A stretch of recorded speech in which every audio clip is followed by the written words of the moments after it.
You don't get to be on a podcast. I'll put you right. You'll probably get more followers than me.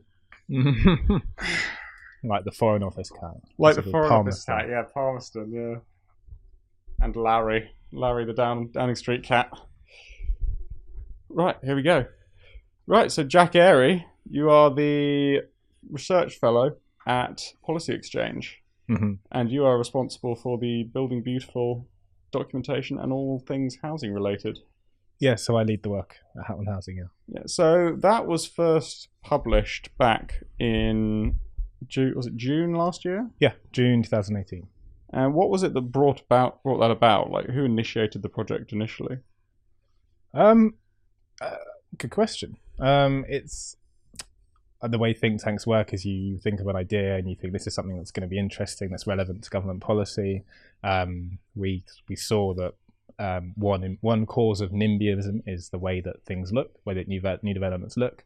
We're interested in how do you build 300,000 homes a year? Thinking, okay, what the government it provides money for infrastructure, it sets legal obligations on affordable housing. These are two things that people think about in terms of why they might object to a development in their area. And another one we thought is the design of stuff. Like, a lot of people don't like what new developments look like in their neighborhood.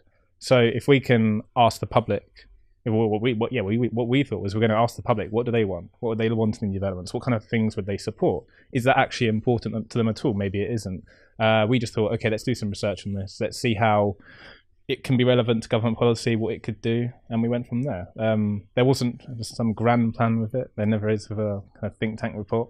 We just did some research over a few months. We did a poll of 5,013 people, I think, by a polling company called Delta Poll. They also did four focus groups for us. One was with older people, one was with younger people, one was with architects, and one was with planners. So they were 2-hour sessions just talking about all things design and style. Why do homes look the way they do? What kind of power do architects think they have to change things? What power do planners think they have to change things? Where do they think it all lies? How does the process happen? And then with the bonds with the citizens, members of the public, not the architects and planners aren't, but just generally asking about these things. It was just good to explore further in detail. What would they like? What are the things that they like about their home? What would they want someone else's, or not? What would they want other homes in their neighborhood to look like? You by asking these kind of questions, you dig down, you just dig deeper on what people actually want and what they'd be willing to accept in their neighborhood. Because while it's true, some people will just object to the fact of development in their area. Most people are very reasonable on when it comes to this question, especially with the need for much greater house building, especially in London and the southeast. People accept that, and whether they're the older people, even though most people think the old people are the biggest NIMBYs, they're not always, because they see their grandchildren they're not being able to afford a home or paying far too much for rent, and they accept that some things have got to change and it might change in their neighborhood. So if you accept that premise, which we did, which I think quite a few people do, but some people don't, we just thought, okay, well, let's explore that a bit deeper. Yeah, well, that it is an interesting premise, because this is one of the things that I still haven't sort of settled on myself, is to what degree should the public have direct, indirect, or no control over what is built? And this sort of, the mechanisms as they exist at the moment obviously go via the planning system. But is there, do you think, a potential for a greater role for people to have direct involvement in deciding what is built in their local area, or how it's designed, or what it looks like? I think anything that brings greater certainty to the planning process is a good thing to start with. So if you can, I'm not sure how it would happen, but if you can get young people, old people, all parts of society speaking to a local authority in somewhere, or local authority planning department in some way or another, about what they would like, what they would support, what they don't want, what they find ugly, what they find beautiful, that would be great. So from there, you could write design code, you could write the local plan. And I know these processes happen to an extent already. So in some places, in some local authority areas, engagement with the public is actually very good. In some, it's really quite bad. So yes, I think the more the better. You don't want to go all the way. You don't want people to homeowners. I'm only speaking about homeowners here. They own the property rights to the red line around their home. They don't own the property rights to the whole village. They don't get to say They don't own the property rights to the field that they have a nice view onto. That's not how it works. However, we've got to accept that their views matter, and they have important things to say about how their village or town or city might grow. And it's good to ask them this. And to the extent, it's worth asking in what way can the public get involved already? So I think most people, I mean, I've actually been to a few planning committees because of my role, what I do. I have to go and listen to them, and they're tawdry and boring affairs, but they're very interesting, because I think most people don't get engaged, but they just think they rely on their local councillor to represent them, or whoever's on the planning committee. And if you listen, I mean, if you look at the makeup of local government planning committees, they look nothing like the population. They tend to be old people who, there's nothing wrong with that, but they have a lot of time on their hands, and they are able to do these things. And the people that attend the planning committees also tend to be a bit older too. They don't tend to look like society. So we're getting a small part of society that are engaging in this to begin with. And I think people just rely on their local councillor to put their views. And there's very little electoral gain for a councillor in supporting new housing. There's a lot to be won in opposing it. And that is the biggest, that's one of the things we wanted to look at in the report, really. Yeah. Do you think, have you sort of had some sort of a kind of a rude awakening to the world of the style wars as they used to be, and the world of architecture versus politics and all this sort of thing since you've been involved in this topic? Yes. Sure. I think policy exchange, not necessarily me, I have been described as fascistic, which is very interesting. We have been compared to, the things we've said have been compared to Albert Speer, so Hitler's advisor. We have been we've been talked about just advancing agendas of old white men, which is a very odd thing if you look in our office. So yes, it's been felt the full throttle of some parts of the architectural community, and kind of I knew it existed, but I was kind of taken aback by the reaction of some people to some of the stuff that we were saying. And I think I mean we're great. We did this to provoke a debate. That's what we want. We're a think tank. That's what we do. But in terms of provoking a debate, we wanted politicians to think about this. So think tanks straddle policy and politics, and there are some people that will talk about the quality of new housing development and the beauty of new housing development, but not enough. And we didn't think politicians talked about this enough, to the extent that it's important to society. So, I mean, I think that's what think tanks are there for. Yeah, well, I think it's absolutely great that this is back on the agenda in terms of political discussion, at least. Although the sort of the more cynical part of me thinks that, is it sort of a distraction or an intent to make it look like something is being done rather than actually an intent to do something, were I to be completely cynical about the sort of political intent behind it? I would vehemently disagree. I think it's completely opposite. And people are willing to, I accept people who disagree with the proposition that if you make housing more beautiful as the public think of beauty, they're more likely to say yes or no, you're more likely to support new housing in the development. It's fine to disagree with that, and we're not. And I suppose I'm not going to speak on behalf of the government, but we, as in Policy Exchange, have never said that this will entirely solve the housing crisis. I would be out of a job if we solved the housing crisis. I have to find other ways to do it too. It's just one part of it. It's the same, as I said earlier. It's the same way we think about how can we spend more money on infrastructure, or providing new schools or new hospitals that make a development work and that make people support a new development, or setting in London we have I think it's 45% target for affordable housing. So the same way we think about that, about making development acceptable, we thought design and style is something else in that, and it was always focused towards that. And so, sorry, going back to your question, it's definitely not. It's not a decoy, to use the term that Roger Scruton used. It's about breaking down the why people are NIMBYs, and government coming up with a solution to that. I don't know what that solution is yet. I mean, we'll get on to talking about that, I'm sure. I'm increasingly skeptical about this idea that suddenly if you make all developments sort of beautiful, more attractive, that suddenly millions more of them are going to sail through planning and our entire housing crisis will be solved. I think it's almost a false premise that the kind of the whole thing is founded upon, and it's, for me, I think that the solutions to lie in other places. But do you think that there is any truth in the idea that suddenly planning applications would increase if buildings are made more attractive? If more planning applications, I think if we had greater certainty on what the public like, or what the local public like, and if developers can respond to that, or the public sector can respond to that, then yes, I think the planning process becomes less adversarial and easier.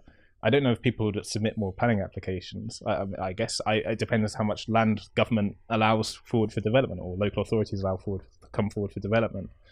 But I think the point of it being less adversarial is really important, because so much money is wasted on the planning system. It's like the planning system, it's like this false industry where like one local authority will pay a consultant to write its local plan, and it takes so many years. So there are some local authorities that don't have, like, I think 60% of local planning authorities don't have in place a local plan, and they've had so long to do it. And it shows how difficult it is to do this thing. But the whole industry is not working, and so if we can spend less money on consultants advising local authorities on local plans, and developers spending less on consultants trying to navigate the planning, telling them how they can navigate the planning system by just having greater certainty on it through asking people what they find beautiful, then yes, I do think it become easier. I don't know if we'll get more planning applications. There are other factors at play for that, in terms of, do we release some land around here or around the green belt or anything like that? That would attract more planning applications. Well, this is what I mean. Like, the vast majority of planning applications go through in the normal time, whatever, 8 to 12 weeks or whatever it is. And so the idea that they're going to suddenly speed up is probably not going to happen. But like you say, whether or not more will go in is probably unlikely. And I'm obviously, as an architect myself, I'm all for buildings being more attractive, whatever that means. But I think there is this sort of this false idea of linking beauty and attractiveness as one perfectly legitimate agenda to housing numbers, which is another perfectly legitimate agenda. And I think that there's people, especially politicians, and perhaps especially the housing minister, thinks that there's more of a link there than maybe there is. I don't know how big the link is. I do think there's a link there. And mainly because to solve the housing crisis, whatever that might be, we do need to release more land for development where people most want to live. Where most people most want to live, where's housing demand highest? It tends to be in London and the southeast. There's this big donut of land around London which we are not allowed to build on, and that's normally for very good reasons. But there's a lot of land there that is kind of, I think we call it like non-green green belt. Except, like, convincing people that we should build on that land is very difficult. But convincing people that we should build on the edge of their village, the edge of their town, is very difficult. If we're going to win that argument, I say we, the local authority or the government, that we should be doing this. Yes, as I said, one part, infrastructure, affordable housing, and it's going to look quite good. It's going to add to the value of your area. And I think the argument, NIMBYs get a bad rap, but the heart of their argument is actually true. It's like they don't want their property price to the value of their property to be impacted by new development. And if most new development is impacting that, or if it's taking away from the aesthetic value of their place, then I think it's fine. It's reasonable to object to that new development. So if we can again drill down into why people are NIMBYs, then it's a good way of creating a better system which will more homes and people more accepting to let the land on the edge of their city be built on. A lot of outer London, so I'm focusing on London here, but a lot of outer London's quite ugly. If we can if we can make the argument that actually we're going to release that very ugly field that's environmentally very poor, currently used for farming or for a golf course or for ponies, actually that's not a very good use of that land. And the people in London, the 20-year-olds, 30-year-olds who really need a home would actually quite like to live in a home on that plot of land. And we're actually going to release that land, and we're going to build on it in a beautiful way that you like, that adds jobs to the area, that adds vibrancy to the area, hospitals, schools, and it just makes it a nicer place. Then that flips the argument somewhat, and I suppose that's our agenda. Policy Exchange's agenda in this regard is how do we make housing development more popular, or at least less opposed? Yeah, I think you're right to sort of mention NIMBYs generally. I think NIMBYs do get a bad rap in that I'd say it's perfectly legitimate for somebody to, although it is hypocritical, I think it's perfectly legitimate for someone to say, move into a brand new build house on the outskirts of a town and then oppose the next phase of development that's going to be built next to their house. Like, obviously, it's hypocritical, but I don't think we should necessarily blame people for sort of looking out for their own interests effectively. Although it is kind of a selfish attitude, but again, I don't think we should blame people for having that. But again, I'd sort of draw a distinction between the urban planning and placemaking, I suppose, aspects of this, of having good schools in places and having vibrant town centres and all these sorts of things, and the aesthetics of the actual buildings that are constructed. And the sort of the link between those, these are issues that are very easily or very often confused and tangled up together. And I with the sort of the polling that you did as well, and I think I mentioned this in the piece that I wrote for your latest document, that it's very difficult to untangle the different factors at play and the different variables. So how do you think we can move forward to try and untangle some of those things, to find out how much of good development that people like is about placemaking and that kind of thing and urban planning related things, and how much of it is actually about aesthetics? My guess is aesthetics is one part of this, and in our original document, I think this is the point that we tried to make as well.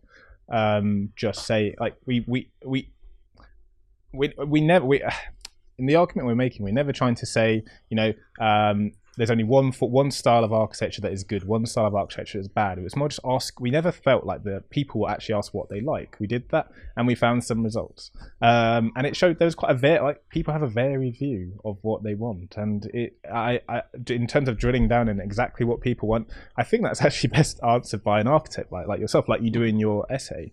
But yes, it's just, our starting proposition was, if you walk around a lot of new housing estates, new developments across the country, you don't get the sense that these are going to be, to use the housing minister's phrase, the conservation areas of the future. Like, again, I am not an architect. I am in no way trained that way, but I can walk around and tell they're not very well designed. You have homes that don't, like, you walk along the road and the homes, you see like a big wall rather than the front of someone's house. You don't get streets. You can feel that everything's kind of just plotted randomly to maximize the number of homes that have been built there rather than to create a place. Aesthetics is one part of that, and again, like, you walk around and you look at the homes and they're these kind of faux Georgian, faux Victorian, designed by numbers kind of homes, and they don't fill you with a sense of joy. And maybe in 30 years they will, I don't know, but that's the starting proposition. You walk around a place and you think, this is not adding to the value of the wider area yet. Okay, what can we do about that? Who's to blame? Whose fault is that? Maybe it's no one's fault, but maybe there are certain things that government can do through the planning system, through what it spends in subsidies, through things like Help to Buy. I mean, we've seen with the Persimmon news earlier in the week, government are threatening to withhold Help to Buy from homes built by Persimmon because of the quality of what is built and the kind of the working culture in the organisation. So there are lots of things government can do and local authorities can do, and then also that architects and planners and developers can do to raise the standards of new building in this country. And I think more generally, I say architects there. I say public sector as if we're all powerful. We went into this agenda or into this debate with the intention we want more architects involved in house building. Something like only 8% of new build homes go through an architect's studio, and I mean that's never going to get to 100%, nor would it need to. But it's quite a depressingly low figure in my opinion. So how do we get more architects working in volume house building? Because if it's not, it's not the most inspiring of new build at the new development at the moment. And how do you get more architects more involved? Well, there are, as I'm sure you know, there are some very enlightened developers who sort of see the value of good architectural engagement and hire the best architects to engage and do that. But I think that this is one area where sort of the architectural establishment and the profession can definitely agree with yourselves and with politicians maybe to some extent, that the role of the architect has shifted over however many decades it's been, and the architects are increasingly talking about being marginalized and having a lesser and lesser role and being just one of many consultants and being sort of contracted out and being under the thumb of the developer in design and build contracts. And I think that's where potentially there's a political intervention that could make a massive difference. For example, after the Grenfell thing, I attended one event at the RIBA, and there was a guy there who was a lawyer, I can't remember his name, but he was saying that the banks would not lend to any developer who was doing anything other than a design and build contract, that you had to have a design and build contract, and that will always inevitably lead to lower quality, effectively. And going back more than 100 years, it used to be that the architect was effectively the master builder. There was no such thing as the main contractor. The main contractor didn't exist, and you had the architect was effectively the project manager and was responsible ultimately for the entire building and its delivery. And if there is some interventions to be made politically, then I think the most effective level they can be made at is in terms of reorganizing the sort of the power hierarchy, if you like, back towards the architect. And obviously I would say that because I'm an architect, but perhaps there isn't quite as much of an understanding amongst developers and lenders and politicians as to how much of a difference it makes when you've got an architect who's ultimately responsible for the entire project rather than just a consultant along with all the others. Yeah, let architects be architects, let planners be planners. We need to make these industries far more relevant to house building today in the contemporary sense. Well, the trouble is that, of course, there's good architects and bad architects, and there have been throughout history. And it will almost certainly be the case that within your big developer who builds your shoddy houses, that they will have a qualified architect who delivers the buildings and draws up the buildings, but maybe isn't very good at their job. So exactly how you sort of work out the mechanisms around that might be quite difficult. But I think this is where the sort of the design guides and I suppose the planning system as well does come in.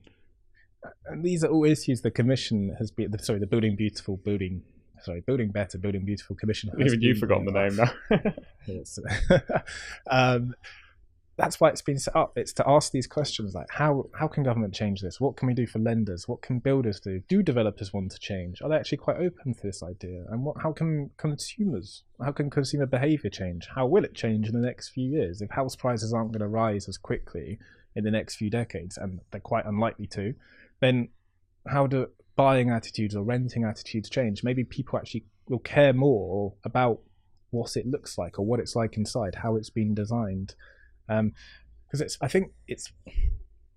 this is a generalization, but I think it's fair to say most first-time buyers in this country, they have so much pressure to get onto they want to get onto the housing ladder so much that they don't have that much choice to be able to choose between the house, their dream house, the one that they want, that they'd like their home to look like, and what's on offer.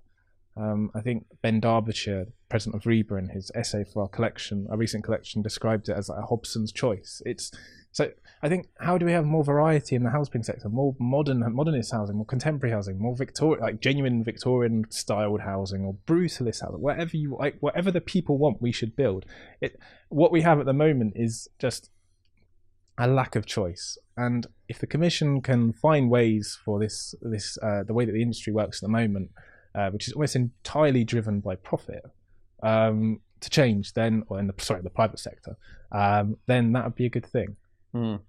Well, in terms of sort of non-profit oriented building, then local authorities, local authority house building dropped off in the 1980s for obviously a number of reasons. And I mean, you just have to look at the graphs to see that the shortfall effectively lies there, if anywhere.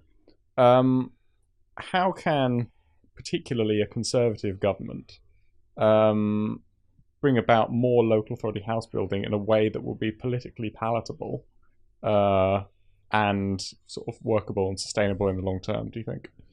I think it's worth saying that some of the best new homes are now built by recently built homes are built by local authorities or commissioned by local authorities. And those are schemes in Hackney and Islington at the moment. They look amazing. And you think, okay, if the public sector are doing it that well or commissioning that well, then why is what we build in the private sector of a lower standard or a lower beauty? In terms of how to get more local authorities to build homes, I mean, yes, everyone agrees that almost everyone agrees that it's a good idea. As you said, they used to build around 100,000 homes a year, or between 50 and 100,000 homes a year. And to be honest, a lot of what is built after the war, it needs to be replaced. It needs to, it wasn't meant to last longer than 30 years. There are about 3,000 estates around London that were built after the war, which are either they almost need to, it's very politically difficult to say this, but they need to be knocked down and rebuilt in a much better quality, in much better design, in ways that people like. But the problem is that people live there and it's their home, and you can't just knock down someone's home. It's a very difficult issue. So I think we should temper this argument about more local authority building by the quality of what's gone before, and the need to focus on regenerating that stock, particularly because a lot of it is in very high value locations. We should absolutely be looking at how we can rebuild that housing in a way that houses the people that are there and more people. We can provide more social housing. And there are a lot of schemes across London that already do this. It's just the politics are utterly fraught. And we actually have an essay on this by Zach Goldsmith in our essay collection, who obviously failed in his London mayoral election, what was it, 2016. And it's an issue. I don't think it's an issue that's gone away, but it's not really talked about too much. But back to local authorities. So at the moment, local authorities build about 1,000 to 2,000 homes a year in England. Yes, we want that to go up, but the idea of it going up to 10,000 or even 50,000 in the next few years is it's not going to happen. Mainly because the way that local authorities finance new council homes is through their housing revenue account. To have a housing revenue account, you need to own, a local authority needs to own stock. Over the past 2 or 3 decades, around 2/3 of all local authorities have transferred their stock to housing associations. Therefore, most of the 2/3 of local authorities don't have any housing stock to borrow against. So So they're only allowed to use their existing housing stock as the financial base for building more housing. That's the main way of funding new council homes. Yes. Okay. So therefore. So we're starting at that position. So most local authorities don't have the access to finance at the moment, but there are ways around that, and government could do stuff around that, but they're not at the moment. But there used to be a cap on how much local authorities can borrow since 2011, I think. I might have got that wrong. It's around about then, and the Local Government Association lobbied successfully to remove that cap, and I think is late last year it was removed. Now any local authority with housing stock can borrow what they want to build new homes, and there's other grant funding that goes into building council homes from the government, and then there's other ways of funding it. So in Haringey they've got a £1 billion programme to fund new council housing, and now there isn't much detail on this fund, and bizarrely it says it's only going to build 400 homes, which is terrible value. But so, for £1 billion? Yeah, again, there was a huge lack of detail in this. Right. I think it was just part of the fund, but it was around 400 million for 400 homes, which is again terrible value. But this goes on to my next point. To be a house builder, you need a lot of skills, a lot of experience, and a lot of expertise. So if local authorities haven't built homes at the scale we are envisaging, say 10 or 50,000 a year for the past 3 decades, why on earth do we think they're going to be able to do it all of a sudden in the next few years? Yeah. It's very difficult to build a home. They need to be able to buy land. They need to kind of manage costs, to commission good architects, and then be able to manage that stock. And they don't have all of those skills. It takes time, and there's only so many people with those skills in this country. There aren't enough of them. There aren't enough. There are not enough construction workers either. So the idea that councils are going to build our way out of the housing crisis in 10 or even the next 20 years is bizarre. It's not going to happen, Yeah. I'm afraid. Even if I would, I agree. I think it'd be great if it happened, but it won't. So we've got to start from that position. Like, I think if the numbers increase to 2,000, to 3,000, or if they increase by 1,000 every year, then, or hopefully more than that, then great. But it's a long-term thing, and it was completely wrong, I think, of the government to kind of place that block on council's building. But it's going to take a long time for that to work again. Well, obviously now we don't have the same. But I think you're absolutely right to say that councils aren't able to do it anymore. They've lost the knack effectively because they're not used to it. And also we used to have loads of local authority architects departments. One of the best of which was Hampshire County Council Architects, where I'm from, who had a chief called Colin Stansfield Smith, I think, who did some wonderful schools in particular, one of which I actually went to. Really, really well designed buildings. But they're sort of one of the few that's remaining. There are almost no architects departments within councils left anymore. And that, I guess that's part of losing the knack, the ability to commission, like you say, commission buildings, commission architects, do all the necessary things.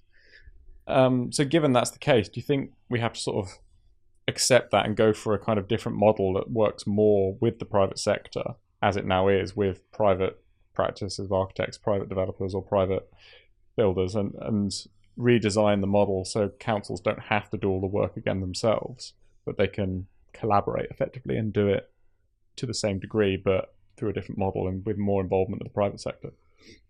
Yeah, I think there are lots of local authorities have faced massive budget cuts since 2010. I think their budgets have been reduced by about 40% on average. So they've been forced to innovate and think about things differently. And a few councils have set up local housing companies which operate outside of the normal council, so they're not bound by the regulations that government sets them. And in that regard, they have been partnering with the private sector. They've also, local authorities own a hell of a lot of land, often in very useful locations. Often it's completely useless for housing. You wouldn't want to put housing on it because often it's roads or parks or anything like that. You don't housing should never go on that. But they have a lot of brownfield land redundant land that could have housing on it. So they've been looking at these assets that they have and are thinking far more imaginatively about it. In terms of different models, yeah, I hope they emerge. They are emerging already. But again, local authorities, they have so many budgetary pressures. The idea that they're suddenly become major house builders in this country. I mean, if you ask someone who worked at Barratt or Persimmon or Bovis or Taylor Wimpey, who build, tens of thousands of homes, or not, 10 or 15,000 homes a year, whether a local authority could do that when they're facing all of those other issues, then they would probably laugh at the idea. It's not that they wouldn't want to do it. So we've got to look at other ways of building homes. So housing associations are good at doing this. A lot of them haven't built recently in the future, but lots of them are looking to do it. They have access to quite a lot of money and a lot of goodwill from the public as well, because they're obviously non-profit. And then there's also something that we at Policy Exchange are looking at the moment, is the idea of what businesses can do in terms of intervening in the housing market on behalf of their employees. So if you think back to something like Port Sunlight or Bourneville, these are, or what's the one in Bradford? Saltaire. It's not sure if it's in Bradford. But when these kind of Methodist owners of factories have seen that their workers are living in horrible conditions, horrible slum housing, and they've intervened on behalf, and they've built these homes, and really good quality homes. And if you go to these places now, they look amazing. Obviously, we don't have people living in slums, but there is a case, and some companies are already for building building homes or commissioning the building of homes for their employees. Often they'll intervene in the housing market in different ways by providing, say, a rental bond, like a deposit, or kind of somehow, subsidising their travel or something like that, so they can live closer to their home. But basically, there's now a business case for staff recruitment and staff retention for businesses to directly commission new homes for their staff, and renting for their staff. And so something we're looking at is how would this work across the country and across different industries. So Deloitte, for instance, have bought some homes in the Olympic Village where they rent it out to kind of graduates that have just moved to London to work at Deloitte. And now these are temporary propositions. Like they're not going to live there for longer than a year, I don't think. I don't know. But we're looking at how can that work on a bigger scale, in the way that we have key worker housing for NHS staff, police staff, other public sector workers. Can we have a private sector version of that? But given that private sector has, like, a lot of companies own a lot of land, maybe homes could go on that. We don't really think about it that way anymore. And we're not saying like that Dyson should start building homes. We're not saying that Deloitte should build any homes, or that a farmer should build homes. But can they work with private sector developers or housing associations who do know how to contract the building of homes to do that? Yeah, well, sure. The sort of immediate counter argument to that comes to mind is, surely if these companies just paid them living wages to match local living costs, then they wouldn't need to have the interventionist approach of providing them with housing directly, because they could have enough money to have the choice to live locally wherever they wanted. And wouldn't that be a better way to give people the choice and enable them to live locally? Yes. Rather than just paying them a decent wage, rather than that doesn't providing them with houses. It would, but where we see this being important is where there's a lack of supply in the housing market. Right. So whether that is in the centre of London, or it might be in a rural community where there just isn't enough homes, or isn't enough high quality homes. And going back to like somewhere like Dyson, they have their campus in Wiltshire, I think. And okay, if they want to, I know they're moving to Singapore, but let's forget that for the moment. If they wanted to expand that campus, how do they know that the local housing market's going to be able to house their extra staff, who probably want quite high quality housing, because I imagine they're quite well paid? What could James Dyson do to build homes for the people on that campus? So this is not going to be a solution to the housing crisis. It's just having a bit of additionality where some people think councils are going to build, but why don't we try and get more people building and seeing how land can be used differently, and whether people have expertise and assets that we can use differently. Yeah. Well, it's definitely an interesting model. I mean, you mentioned farmers. Obviously, it's been pretty typical for farmers to build rural housing, and there's specific planning provisions for farm workers or land workers or anything. But it's interesting thinking about this sort of worker-based model, because it goes back to almost the Industrial Revolution, doesn't it? Where you've got a large employer in a town, or even a large employer that effectively creates the town by setting up there and then building all the houses and bringing the people in. But isn't that almost quite optimistic, given how many towns there are where the employer's now left, and you've got all these people who live in these houses through no fault of their own, now don't have employers to work for in their towns. So wouldn't it be better to try and effectively repopulate the places that have been abandoned by businesses with new businesses, rather than creating new sort of campuses in London and the South East? Sure, but I mean, I would always go back to the fact that people want to live in certain places, and that's unlikely to change for 50 or 100 years. And so lots of people want to live in London and in the towns around the southeast. That is where our housing supply problem tends to be, in terms of where we need more supply. We have housing supply problems in places like Liverpool and Sunderland, but it's not about adding the number of homes, it's about improving the quality of those existing homes. So I take your point, and I think, yes, that is a good thing to aim for, and I think government, that's why they've introduced an industrial strategy to think about those things. But that doesn't stop us thinking about how businesses businesses in areas of high housing demand can intervene on behalf of their staff. And the most famous example of this is 10 Downing Street and 11 Downing Street. If the Prime Minister gets a home delivered by their employer, and the Chancellor too, then why can't I? I mean, I don't really want politicians to build in homes. They're probably too small to do it. But you might have. Yeah. You mentioned size. That this would obviously be a large business thing, really, wouldn't it? Has the sort of the employment market changed too much now? We don't have that many of these great big employers anymore. That it is all more broken up, and there's more people working independently or working as freelancers or as consultants or whatever it is. Even if they're working in sort of technical or manual jobs, they often don't work for large employers. So does that model work now, given that the change in the employment market? Well, there's no reason why companies can't work together on this and commission together. Again, this is something that we're looking at and we're going to be researching for the next few months. So I will tell you in a few months if that's all right.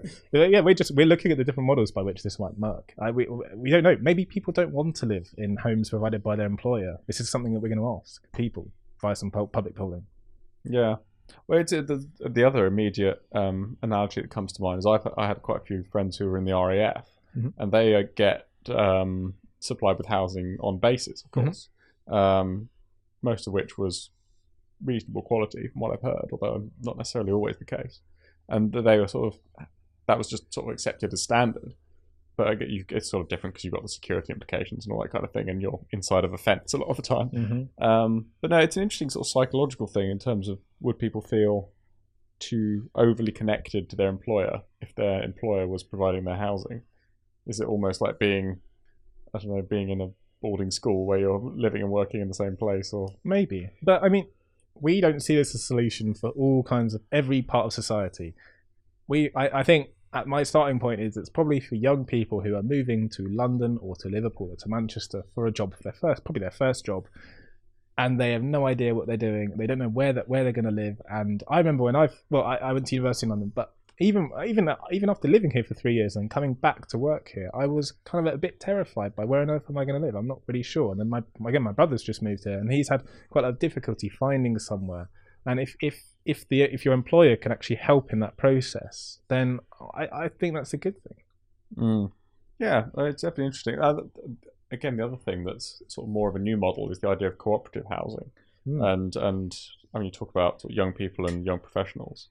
This is sort of the sort of London-centric view of the world coming out. But there are more models of co-living spaces, effectively, being constructed with different financial models. Can a work-based, almost live-work model fall into that, where you have a co-working, co-living space provided by an employer, even if it's maybe even just one apartment block? It could work well for some people. There was a report earlier in the week by the Social Market Foundation which talks about co-living, and I think there is a segment of the population who would be willing and wanting to live in somewhere like that, but I think they're quite a small part. So, but again, like, we have key worker housing, provides NHS staff, police staff, a home where they wouldn't otherwise not be able to work, and if they didn't have that home, they'd have to commute 2 hours or I don't know, like far too long to get to their job, and they can't do their job properly. They're not living their life to the fullest. It's impacting their well-being. Can we translate that attitude into the private sector? A private sector which is increasingly kind of accused of kind of crony capitalism, stuff like that. They're looking for ways to help their workers beyond just talking about corporate social responsibility, whatever that is. And this is something that we think might be quite good. I have no idea. It might not work. It might be a terrible idea, but it's worth exploring. And again, it goes back to your earlier question about local authorities. If local authorities can add, say, 10,000 extra per year to this, to how many we build per year, how many homes we are built per year. Okay, businesses can add 10,000 to that, and we're slowly getting to the target of 300,000 homes per year. Yeah, I mean, it's you've written a lot about localism as well. I think you used to work for Localist. Yes, the think tank. Like it's interesting to me about how these sort of conversations coming up about more local engagement in planning terms and in architecture. But does that apply on a more general political level as well? Is there, moving more to the sort of political side of things, is there greater role for local involvement or local government in a more general sense? People being more engaged in local government, as in? Well, yeah, I mean, or greater devolution from national government to local authority to local governments. Yes, absolutely. On some things, I think the tide of that's a horrible way of describing it, but the movement of powers in the past few years has been to city regions, and I think that's a good thing because it's a good geography to plan your economy and your housing market and stuff like that, and transport.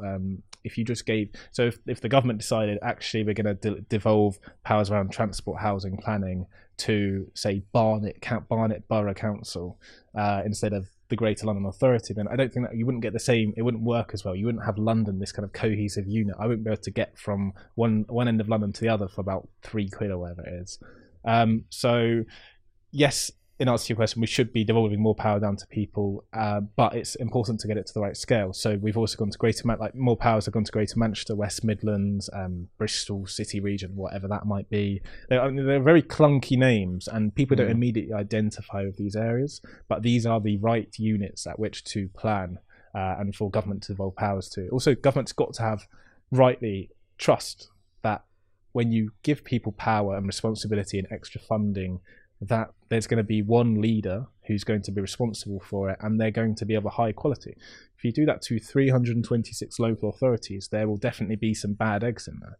So if we can do it to 6 or 7 kind of regional mayors, then I think that's a good thing. I think there should be far more mayors, by the way. Well, you mentioned the fact that most people want to live in the London and the southeast. And I've long sort of believed that one of the main problems we have in this country is we only have one megacity, effectively. There's no competitor to London. Unlike almost any other developed nation, we have just one great big city and no competitors to that, not 2 or 3 or 4. And that so long as that is the case, London will always be sucking more and more and more of the life out of the rest of the country. It's a horrible way to put it, and that you need, in order to address that, the only way to address that is to have a proper competitor to London, effectively. And so having things like HS2 and that are just going to effectively suck more into London rather than taking more out of London. Do we need to do much more in terms of developing the other cities and city regions to be a genuine competitor to London? Well, you don't make the other cities better by making London worse. That's my starting point. And I mean, yes, it would be good if there were other cities that were bigger. I think it's called Zipf's law, where there's this idea where in every country you have a massive city, then it reduces by 2 and it reduces by 2, and it's a Pareto distribution, isn't it? Where you've got that's the one. Yeah. Much better. And we don't follow that in this country, and it's quite odd. And but I mean, that is the, and it would be nice if that was the case, and that's why these mayors were created. These region mayors like Andy Street, Andy Burnham. I can't remember the names, so they don't have as much public profile. But and you can in the national media, you can see that these places suddenly have a voice. And Andy Burnham is always going on about, I don't know, something like homelessness or why the government's failing on this thing or the other thing, and that's a good thing. The government might not like it, but suddenly you've got someone speaking for your area, and I think that's a really important thing, and why I think more places should be able to have these mayors. And government has really strict principles on the kind of the kind of arrangements by which they would devolve power, and as I said, that's important, but it also means you can't devolve power to a lot of rural areas. And as someone who's brought up in the countryside, I quite like there to be a mayor of Suffolk actually, or maybe not mayor of it might have to be a bit bigger than that. Well, it's an interesting sort of change from having a sort of single figurehead rather than just the head of the council. Because I think you're right, it does sort of increase accountability, because you know that there's one figurehead who's sort of leading the strategy of the area or the city. Do you think, I mean, in places like New York and America and other sort of cities around the world, mayors have much more power in terms of laws, and we can have different, not quite a federal structure, but almost. Do you think that would be a good thing, or would that be too dangerous to do in this country? I think their biggest...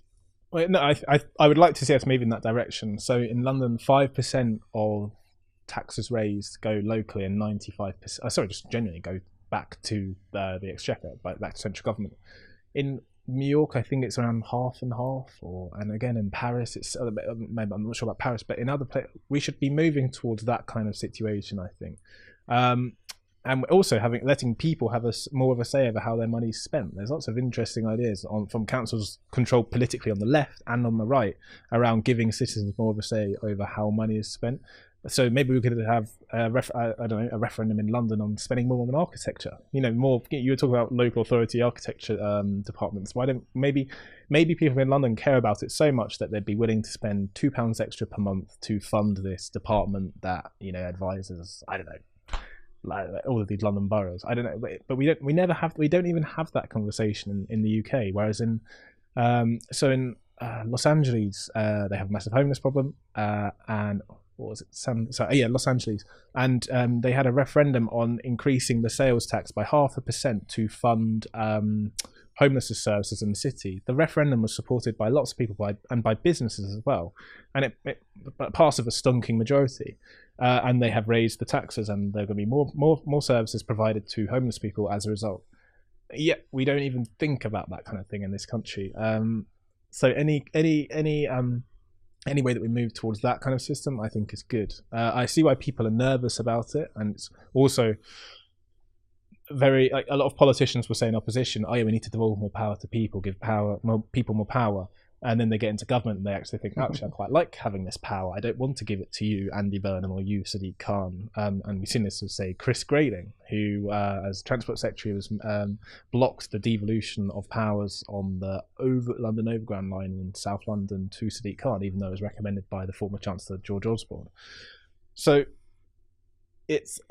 how on earth we get to that point where we have a more federalised structure? Well, I suppose that's a different thing to cities, but with cities having more powers and kind of rural areas having more power, it would be we're reversing a long tide of centralisation in this country. It's going to take a long time to push it back. Well, would people really stand for having regular local referendums on things? Like, I don't know. Judging by recent history, I think people are most generally pretty sick of being asked stuff. Isn't that too close to direct democracy? Well, I think the best way of doing it, I mean, to be honest, maybe local referendum isn't the best thing. Maybe we actually elect our councillors, or when we elect our county councillor, maybe we're not electing county councillors, we're actually voting for we're voting for their programme. We know what, say, the leader of Essex County Council is going to do. What are they offering? What the Conservative or the Essex or the Labour grouping for each council offering? And they, like we have a manifesto for central government, and it's a big event in a general election. I'm sure that's what we do already, isn't it? It is, but it is. But we have more radical ideas, and it becomes more interesting. And right. Policy would vary much more by place, and maybe people wouldn't like that. I don't know, but I quite like the idea of it, and it would, you have, so a good example is in Greater Manchester. There's a big homelessness problem. If Andy Burnham says in his next mayoral election, I'm going to raise the council tax precept, the mayoral council tax precept by 10p or £1 or whatever, to fund homelessness services across the city region, then that's a good way of doing it. It doesn't need to be a referendum. And but he probably wouldn't say that, because he probably, I don't know, maybe he would. I don't know. Yeah. Well, it sounds like we're sort of delving deep into local authority reform and local government reform, which is a fairly large political agenda, I suppose. Yeah, and probably one they don't want to touch with a barge pole because it's so controversial. Yeah, well, I can't imagine. What was that rant from was it Yes Prime Minister, where Sir Humphrey was ranting about local government not having too much power, and what happens if the wrong people or the right people don't have the power, the wrong people get it. Oh god. You end up with local government. I don't know. But no, it's an interesting idea. It's certainly more sort of, I suppose, more democratic, but then like we are experiencing now the problem with direct democracy, or greater direct democracy. So is the sort of the counter argument is, like, we already have elected representatives, we already elect people and councillors and MPs to make those decisions on our behalf. Like, they should be doing a better job of representing their constituents, really, shouldn't they? Like, if that system was functioning properly, then we wouldn't need that much more local involvement. I'd say the system as it is currently set up, with power centralised in Westminster and Whitehall, you'll never have a system that's responsive enough to places' individual needs or people's individual needs. That's why it's important to give people as much power in their lives to live their life as they want to, give them as much opportunity as possible. And it's also why it's important to give local authorities and, kind of places as much power as possible to choose how they want, how open or closed they want to be to globalization, things like that, or if they want to do things differently. So a good example is in the Tees Valley. The mayor, whose name I cannot remember, he wants to have special regulatory framework for the port, basically to operate outside whatever customs union or other we end up in after the Brexit negotiations. He wants to have special status in the Tees Valley because it's a deprived area, and he wants to attract as many businesses as possible. And apparently the Treasury is interested in this idea that you can have, a tailored regulatory framework, and that opens up loads of ideas. So, I mean, I was brought up my mum used to live near Clacton in Essex, and it's quite unlikely at the moment that a business is going to rush to go and locate in Clacton, sorry. But maybe there's stuff that government can do about tailoring some kind of regulatory framework to attract businesses there. Maybe they don't want to do that. Maybe, and I don't know. It's just worth thinking about things in this way. Maybe they wouldn't. Maybe they don't pay attention to regulatory frameworks. They just want to locate in London because that's where people live, and that's where they're going to get the staff who want to work there. And maybe they just want to locate there because it's London. It's this global city. But it's worth asking the question. Yeah, it's definitely. We're sort of delving into large social changes on these sort of policies, aren't we? But going back to the sort of the housing problems and the sort of the regionality of those problems, I think it was Sky News did a very good analysis late last year about the sort of different aspects in different countries, different parts of the country. But is there more of a emphasis that needs to be had on almost relocating people? Obviously not in a forced way, but incentivizing people to move to places where there are an abundance of houses, rather than or from places where there are shortages, so i.e. mostly from London and the southeast to the rest of the country, effectively. Would that be more productive and a better solution rather than just ranking up production in one area and ignoring it in another area? I think on the housing, on that Sky News piece, it was a good piece, and I've always thought when we talk about national housing crisis, it doesn't make sense because it varies so much. There are so many different local housing markets in the UK and in England and in London. Like there are so many different housing markets in London, let alone the rest of the country. To talk about the housing crisis as a national thing is completely wrong because everyone experiences the housing market differently. And the housing crisis to me would be different to the housing crisis to you as it would be to my mum. So to talk about it in regional terms and to understand, as we said earlier, we'll get into this in a second, but the idea that we need more homes in London and around the southeast, and we need to improve the stock in some places, or improve the rental offer in some places, or improve the design and style of some of these places because they're pig ugly. Some towns that have just been kind of ruined by 1960s planners and architects. I'm exaggerating, but so it really is varied, and it's a lack of affordable housing is it's so varied that to say we have a national housing crisis, again, that's what Policy Exchange's work is trying to be get towards, and again at Localis as well when I worked there, that's what we're trying to be pushed towards. That there are very, very many different solutions to this. It's not just about hitting 300,000 new homes a year. It's about building nice homes that people want to live in and in the places where they are needed. So on your question, to be honest, I instinctively disagree with you. I don't like the idea of I'm not saying you're saying we should be forcibly repatriating people to where they came from, but No, I'm not saying that. We live in an open liberal country where the idea of we have a freedom of movement within our country, and I really hope that never changes. I don't envisage it ever change.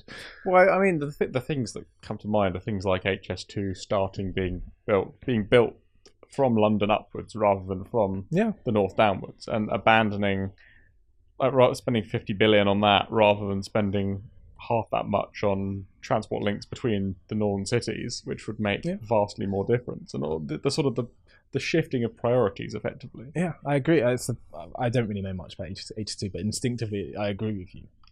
And back to the kind of the point about power at city levels, we should let Greater Manchester and Liverpool City region use their own tax base to raise the money, or to borrow against their tax base to borrow that to get the finance to pay for these new infrastructure. We shouldn't have to rely on central government to say yes or no.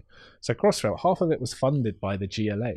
The reason London has better infrastructure is because London has one of the reasons London has better infrastructure is because it has more powers to raise money to build that, and of course they have a much wider, bigger tax base.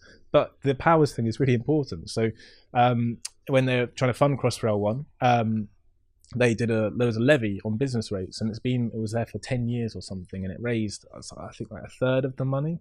And so you can't do, I think you can now do that in Greater Manchester, but we haven't, most places have been constrained in doing that. But yeah, going back to should people be able to, yes, we should try and make places better and make people want to live and kind of stay in the place.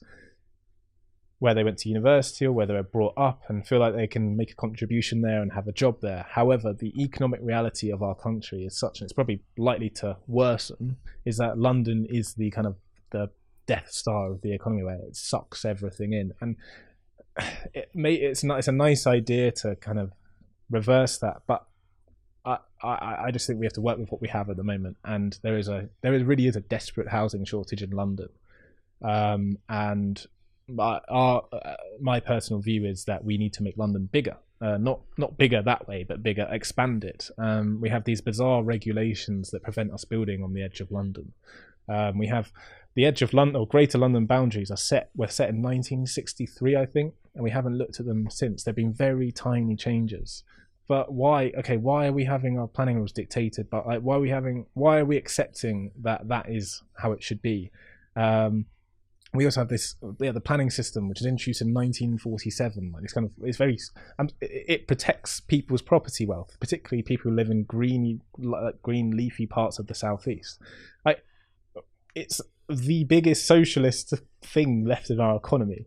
And it protects the people that tend to vote Conservative. It tends to protect their property value, and so they're the people who love this socialist planning system. Whereas we, the kind of the millennial youth who are supposed to be socialists, we never talk about I don't know, we never talk about it in those terms. Like the idea that hello, throw her off if you want to. That's all right. It's not me off my socialist planning policy. Yes, no, it's just this bizarre thing where when they talk about socialism for the old, capitalism for the young. I'm not saying like one is better than the other or whatever, but like we don't talk about it in these terms. Like this socialist planning was introduced in 1947 protects people's property wealth, and no one seems to see this. We need to, in a way, I mean, if I could go very Liz Truss about this, but fight back against that kind of attitude, I think. Yeah, well, I'm glad you brought this up, because I think I disagree with you on pretty much everything. Good. In that. I mean, in terms of sort of the green belt and the expansionism, one of the things that I'm always glad of every time I go to especially Northern Europe is the fact that we do have green belt policies, because in places like the Netherlands and in large parts of Germany, you get every town just bleeds into the next one, and you get an expansion of development along roads and arterial routes. And then it sort of gradually it's a little bit less dense, and then more dense, and you're in the next town, then less dense. But you can barely tell that you've left one place and entered another. You just need to look at a satellite image to tell this.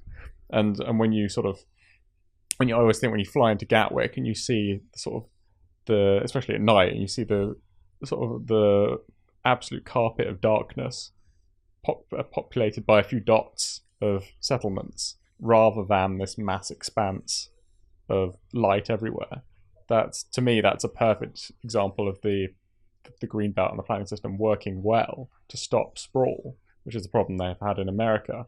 And from an architectural point of view, and from a sort of urban planning point of view, the way I can't remember, Nick Boy Smith talks about this with Create Streets a lot. Densification is absolutely key, and that when you densify places, you create a better intensity of life, of vibrancy in a city, and within the sort of the 1 mile walkable zone.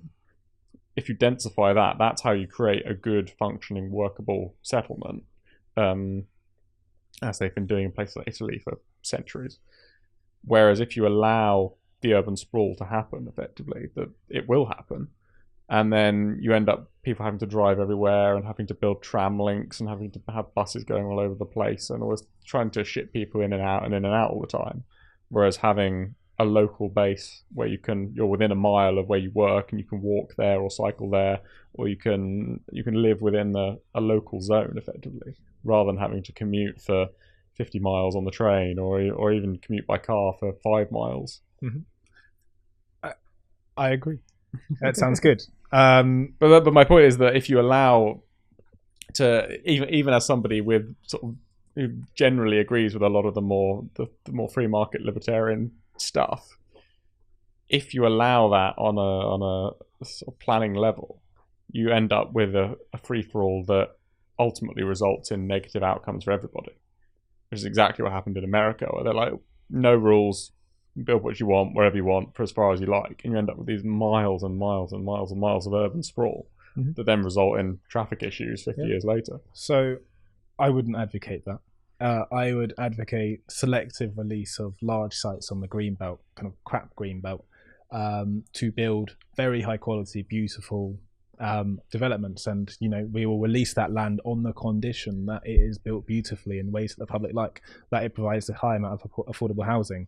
And because the land, people, developers would, or whoever owns that land would have bought it with very little, I wouldn't have thought it would be developed, because they would have had greenbelt regulation. So they would have paid for quite a lot. They wouldn't have paid that much for the land, relatively speaking. Okay, if we're going to change the regulation on that land and let you develop on it, then you're rather than just saying you're going to make all of that with in profit, we're going to say no, you've got to build to a high quality, and you're going to provide that affordable housing and that discounted home ownership to millennials or something like that. And that's again, we'll go back to the start of this conversation. It's how we see the housing conversation changing in this country, that actually not all land is sacred and not all of it should be protected from development. And actually there are some conditions that if you meet those conditions, you can develop that land. And you can achieve all of the things you're just talking about. Again, if you just take selective parts of land, I'm not just saying, not just like a kind of, if you have one town there and one town there, and we just say, oh, we'll build along that bit. But rather, if you've got a link, kind of, you can get from Euston to Watford in 18 minutes. That's quicker than I can get from Euston to some of the places on the Northern Line. So parts of London, or parts of the southeast, are actually closer to London than parts of London are to Leicester. That makes no sense. But yeah, I know what you mean. It's travel time, isn't it? Yeah. We should take advantage of all this new infrastructure, including HS2 and Crossrail 1 and Crossrail 2 if it ever gets built. And my thought is, and it's quite Victorian in a sense, that we should just be building and taking advantage of these areas, and again setting very high conditions for what is built, but allowing it to be built. Let's relieve some of the pressure in the London housing market and let people live in these areas. And I mean, when you fly into Gatwick or to Stansted, it would look different, but it wouldn't be places bleeding into each other. You'd set the highest standards of development to achieve the kind of the principles you just set out. No, I completely agree that in certain circumstances there is definitely an argument for releasing greenbelt land. I mean, I used to live in Canterbury, and they're just about to start a brand new 4,000 house development or something in the fields just to the south of the city, because they've made that strategic decision that that's a good idea. So, and in certain circumstances with the right quality, it is, I think, the right thing to do. My general argument against that, especially in London, is that you have to pick off the low-hanging fruit first, and the amount of brownfield land, of land over transport links, of reuse sites, of redevelopment sites, of densification, the amount of that you can do before you have to even touch any greenbelt land is absolutely enormous. And if you do that first, you then help those areas that you are densifying by increasing the amount of footfall traffic, increasing the population, like increasing the amount of vibrancy, before you even have to go near any extra urban sprawl in a lot of cases. So the problem with the brownfield land point, I agree in principle, brownfield first. But so when you have institutions, organisations rather, like the campaign to protect rural England, saying we can build, there's 1 million homes that can be on brownfield land out there. Most brownfield land by definition is land that is developed upon, and that is, I mean, the land we're sitting on at the moment is brownfield land. It includes roads, it includes all sorts of things, and I'm not saying that most people think we can build on all brownfield land, but the idea that there's this kind of a huge amount of land out there, especially in London, that can be built upon, is just it's not as true as people think it is. And particularly there aren't many large brownfield sites left in London. Basically, if we want to contain all of London's growth within those boundaries I was talking about, or within the built-up area, we're going to have to make some very difficult decisions on where does industry what do we prioritize, industry or homes. So there is a planning designation in the London plan called strategic industrial land or something like that. Basically, it's land that's protected. You can't build homes on it, and it's a policy of the mayor at the moment to protect that land. But okay, and he also says we're going to protect all the greenbelt in London. Okay, where are we going to put, and then we get into quite difficult conversations about where we put new homes if we're ever going to achieve his target of 66,000 new homes per year, which, by the way, the MHCLG, the Ministry of Housing, Communities and Local Government, think is far too low, and so do the London School of Economics. I think it should be around 100,000 new homes per year. So we're not identifying anywhere near enough land to come forward in London for new homes, and I agree we should look at brownfield sites first, but we should definitely not close off greenfield sites in the way that the current system does. Well, I think it's not. I mean, obviously, there's sort of a stereotype as to what brownfield land actually is, and I think there's more so than sort of existing brownfield sites. There's even more of a role for densification of in-use sites, as opposed to sort of the idea of a brownfield site as like a derelict site that needs developing but had something once. The idea of actually taking somewhere that has low density but functional housing, and it densifying it effectively, or allowing it to be densified through planning policies, is a much better one. That if you're a developer and you buy a 3-story Georgian block, say, that you can actually make it a 5-story Georgian block, or a 5-story nicely designed contemporary block, or whatever it is.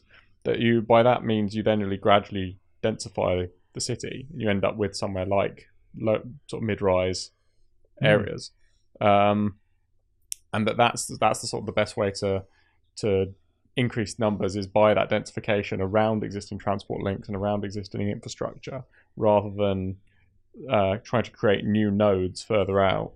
And I'm not saying there's not a role for that. There is sometimes, but the intensification of existing areas which are crying out for investment sort of kills 2 birds with 1 stone, more so than sort of shipping out and ignoring the areas as they are now, and taking the development and the prosperity and putting it elsewhere.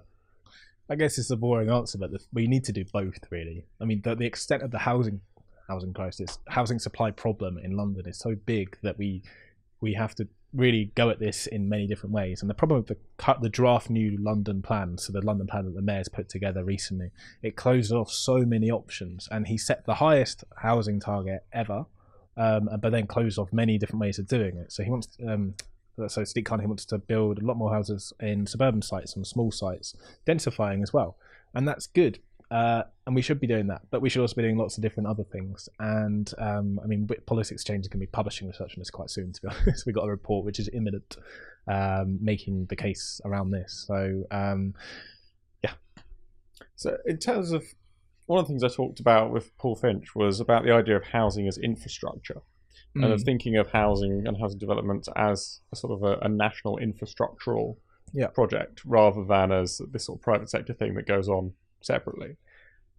What's your sort of opinion of viewing it that way? And do you think there's a greater or lesser role for stronger compulsory purchase powers in certain very specific circumstances to sort of enable that more easily? So there's planning, basically, sorry.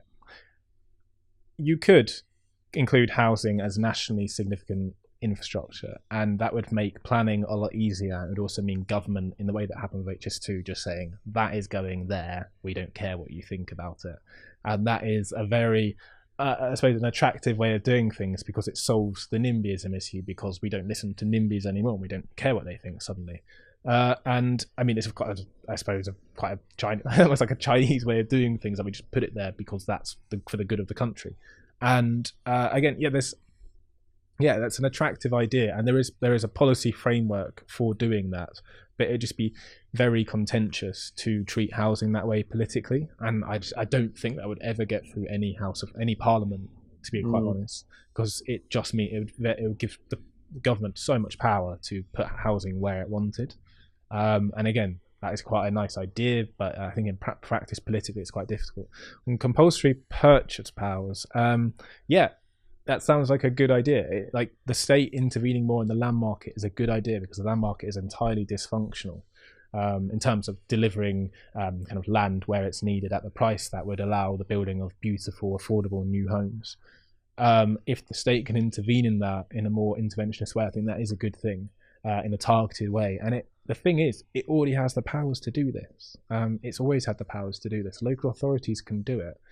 It's really expensive, and it's a really risky process, because you are taking a landowner, you're almost like expropriating what they think is the value of their land. I mean, I think they're wrong, but it's a really politically contentious thing to do, and that clearly the politics on this has moved in the past year or two, thanks to Shelter, another think tank called Civitas, lots of other people have been putting their weight behind this idea that we should be intervening much more in the land market.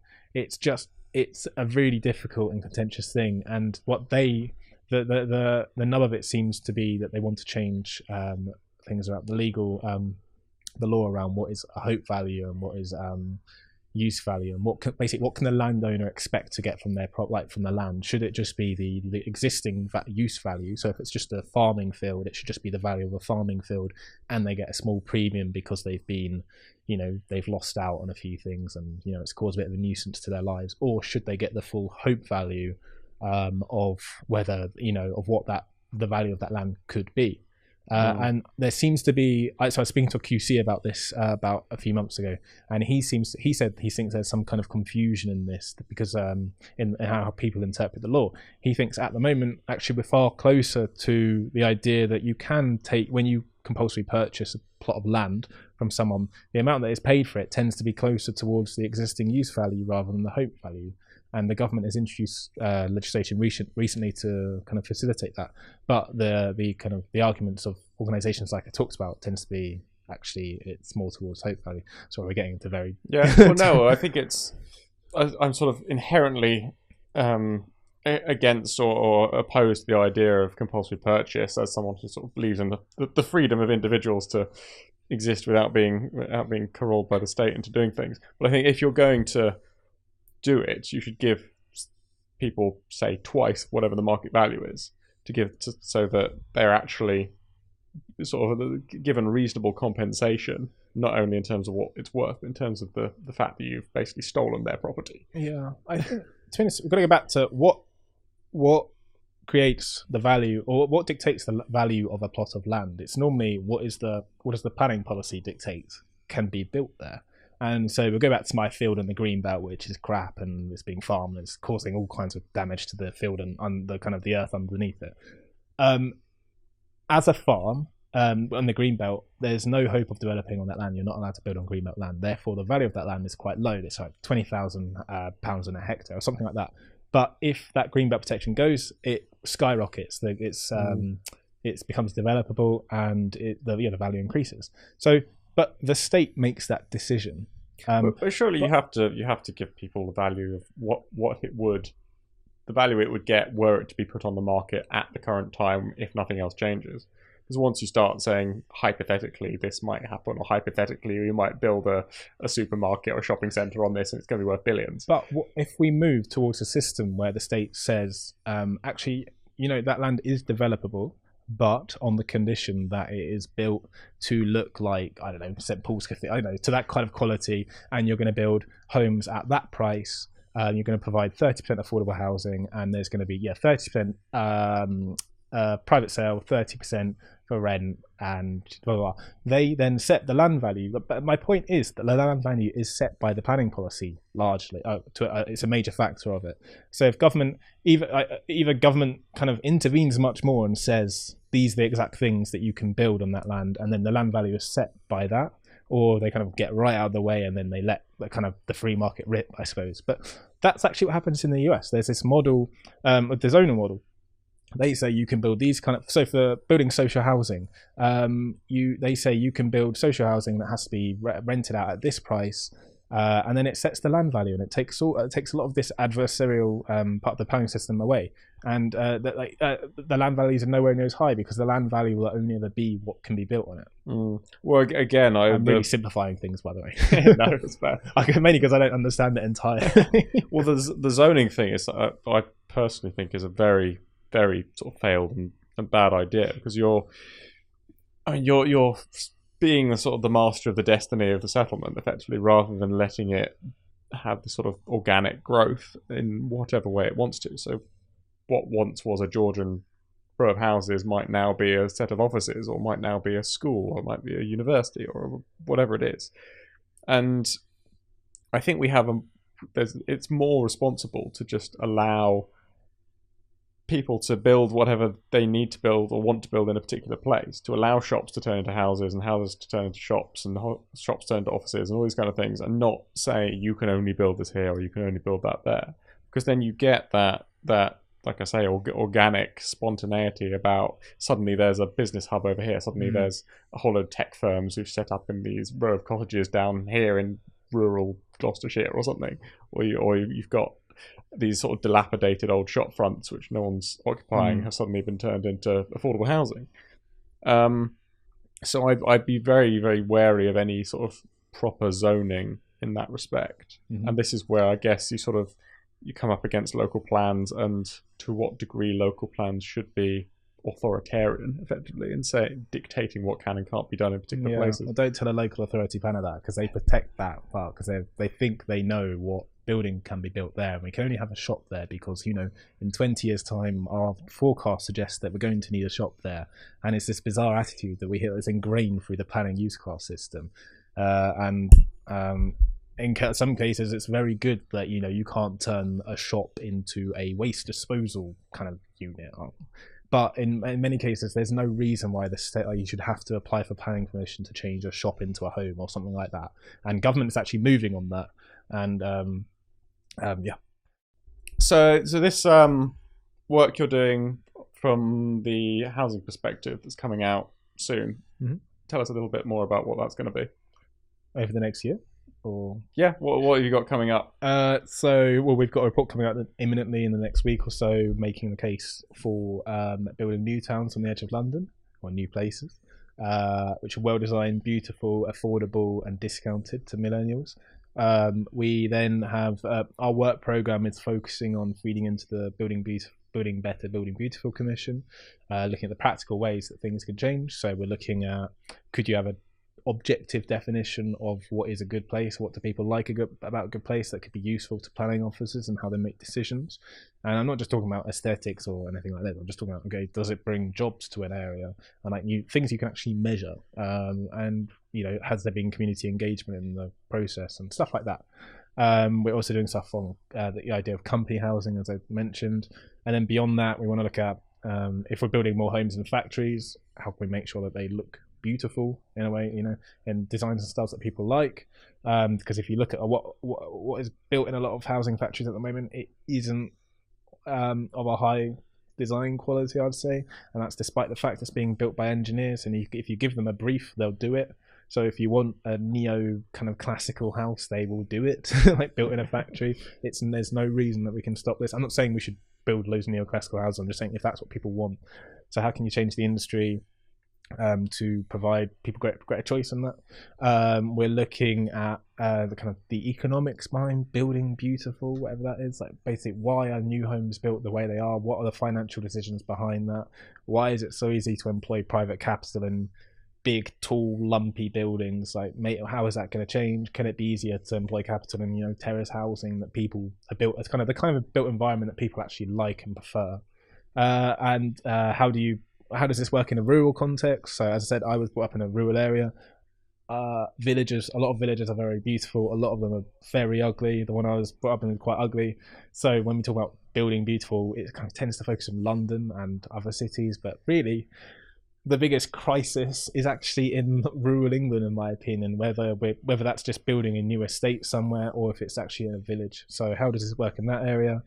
And yeah, I'm sure there's other stuff too, but we're doing lots of events as well. So we're doing an event on the 19th of March with John Cruddas, MP for Dagenham and Rainford for the Labour Party, and Lord Maurice Glasman, who's a Labour peer, on beauty and socialism. So like kind of caring about the built environment is a tradition of it's always been a tradition of the left. As I said earlier, from Clement Attlee talking about building a new Jerusalem, Tony Crosland talked about what it was to live in a good society. John McDonnell even talks about, you know, creating beautiful environments. So how we're just going to ask, okay, how important is this tradition in the left and Labour politics today? How can it change? How it turns to there's kind of that romantic vision bumping up against utilitarian kind of Fabianism. So you have like your kind of William Morris on one side and your Sidney Webb on the other. And how is that battle happening in the Labour Party today? And so we're doing that on the 19th Policy Exchange. Then we've got all the other events as well. So, and final question: given the Building Beautiful Commission sort of stemmed from your work largely, what would you like to see come out of it in a few months' time when Roger Scruton comes back with his report? I think something like November or December. I don't think again, and yes, policy exchange was one influence in this debate. There are other ones like Create Streets, the Architects Journal with their campaign for more housing, better housing. More homes, better homes. More homes, better homes. Lots of people have campaigned for this. We were just, I don't know, I suppose a question of timing. That's why our kind of policy exchange seemed to be all over that kind of thing. What should come out of it? A set of practical recommendations to government and to industry about how to turn the industry around, really, how to make sure that the aesthetics and the design and style of new places is thought about a lot more. And they need to be practical, and I think they will be. I think people will be surprised by the commission, to be honest, because especially, to be honest, the commission doesn't need the approval of architects to be successful. It doesn't matter whether, I don't know, I can't remember these names of these architects. Owen Hatherley calls policy exchange fascistic, or if I can't remember the names of the other ones who criticise the commission. It doesn't matter what they think of it. It really doesn't. They are, well, one of them's a critic and one of them's just runs their own studio, or whoever these people, and it doesn't need their approval. And so how can it make architects relevant to volume house building again, or in a much better and in a better way? Yeah. So presumably, you'd agree that it would be much more helpful if architects and the architectural profession got involved in the conversation. Yeah, absolutely. The same way that policy exchange will feed into this commission, lots of other organisations should as well. So I'm sure the REBA are preparing something, and loads of places are, and loads of organisations are. It's good. Like, this is what we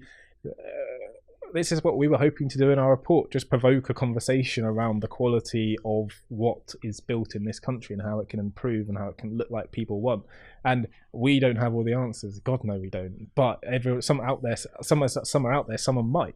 And if the one thing we've done is provoke that conversation, we've already succeeded. Well, on that point, I can agree with you. Jack Airey, thank you very much. Cheers.